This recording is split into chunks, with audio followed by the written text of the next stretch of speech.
Welcome to Brandon Debunks the World. So yeah, put on your swimmies because we're going to dive headfirst into the shallow end. Don't forget to like, share, subscribe, and visit us on Patreon, or I'm going to have to donate blood to pay the pawn shop. There's no easy way to approach this subject with so many affected. It is with personal care and solemn respect that I present this opinion.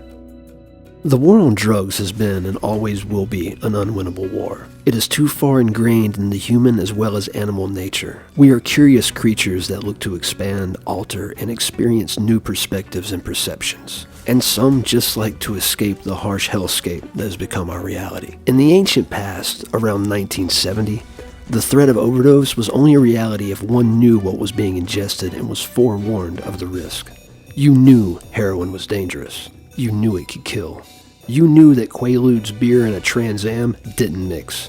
But you also knew if you railed a line of blow in a disco bathroom with a stranger, it wasn't going to kill you instantly because of fentanyl. You knew if a pill was pressed and stamped, it was made in a regulated factory and was what it said it was. But today, no pill on the street can or should be trusted. Any bag of booger sugar or Colombian Bam Bam is a loaded gun.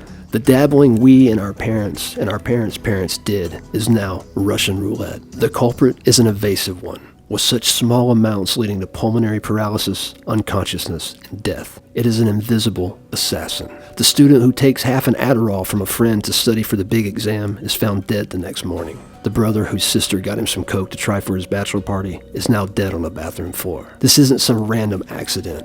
This is a concerted effort to destabilize and kill off Americans. Our border is a porous sieve. Our major cities are scenes from The Walking Dead. Our children's brains have been hijacked by a chemical that ends their lives while they fight to be first in line for the slaughter. Last year, over 100,000 people were poisoned to death by nothing short of deliberate chemical warfare. That's more than twice all gun deaths for the same period. It's the leading cause of death for all people under 50 in the United States of America. If we peel back this emotion and look at what is happening, it's beyond the obvious.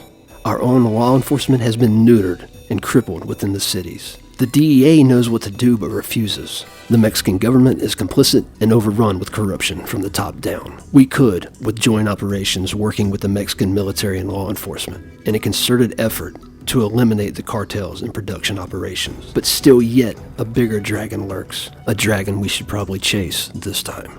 The communist nation of China has been the key supplier and exporter of chemical precursors to the manufacture of fentanyl. They are well aware of what they are doing and see it as a form of covert warfare. It is nothing short of a chemical attack. The cartels are just an arm of the Chinese military, but yet we are somehow not taking any steps to correct or mitigate the impact. If anything, there is a combined effort to facilitate these actions. It's become a scourge on men right out of Revelations. Between 1839 and 1842, China was at war with the British over this very same thing. The opium influx had devastated the Chinese population and motivation. Britain had introduced and flooded the country with opium, rendering them impotent as a nation, leading to a swift knee-jerk reaction from the emperor. Anyone caught with opium after 30 days from the decree was to be executed. The streets were lined with coffins. But they solved it. Now they have taken a page out of our playbook, but we mustn't take a page from theirs. Even if we could somehow prevent the inflow, even if we could stop it tomorrow, what would become of our cities and economy as people fell sick from withdrawal? Some you would never suspect. As addicts panic to find their next fix, what would the streets become? Would big farms step in to saturate us with a new chemical to ease our minds? Would the healthcare system collapse? Would communities that rely on the illicit market resort to other crimes to feed themselves and their families? Would politicians get exposed for facilitating the cartels? Where does it end? Have we gone too far? Has our collective mind been infected with a dopamine cancer? No one goes untouched by this. Not you, not I. Madam Chair, Madam Administrator, the two cartels that are sending fentanyl into the United States are located in Mexico, aren't they? Yes, sir. And isn't it a fact that we could stop those cartels in their tracks if President Lopez Obrador would invite American military and/or law enforcement personnel to come into Mexico and work with his military and law enforcement personnel? Senator, what I would say from my purview as the head of the DEA, But is my statement true or not?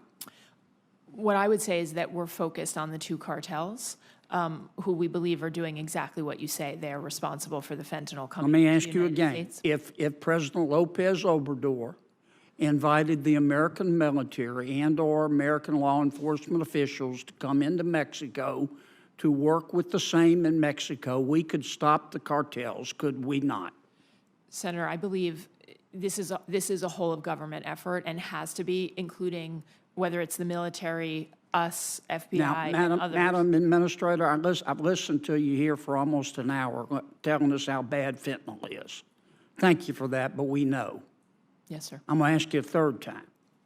If President Lopez Obrador invited the American military and/or law enforcement personnel to come into Mexico and work with the same in Mexico, we could stop the cartels. Isn't that a fact? So, Senator, I can speak to the law enforcement side of this, and you just mentioned law enforcement. I believe that this is vital for both Mexico and the United States. Mexicans are dying as well, as we showed in the Chapitos. Well, then why don't we stop them? So Would it help? Let me ask you a fourth time. Would it help if President Lopez Obrador, I don't think it's a complicated question, Madam Administrator. You're asking us for more money every year, more money, and it gets worse, worse, and worse. You know, in the real world, the nitty-gritty of the real world, when you fail, you get fired. In government, when you fail, you get more money because obviously you need it. Now, let me ask you a fourth time. If President Lopez Obrador, and I'd appreciate an answer, if President Lopez Obrador invited the American military and/or law enforcement personnel to come into Mexico and work with his, we could stop the cartels, couldn't we? I believe, Senator, that we can stop the cartels. Okay, have you made that suggestion to President Biden? If I could, I believe that we can stop the cartels by Have you made that suggestion to President Biden? Senator, I have been very vocal in the whole of government setting on the importance of fentanyl, and all of us using every single effort and authority that we Why have. hasn't President Biden done it? I mean, this is the way the American people, whose sons and daughters are dying, look at it. Our economy is $23 trillion. Mexico's economy is $1.3 trillion. Ours is 18 times bigger. We buy $400 billion every year from Mexico.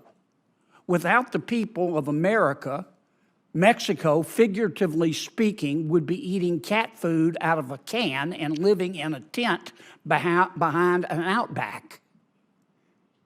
So why don't you and the president, embarrassing no one, get on the phone and call President Lopez Obrador and make him a deal he can't refuse to allow our military and our law enforcement officials to go into Mexico and work with his to stop the cartels. Why don't you do that?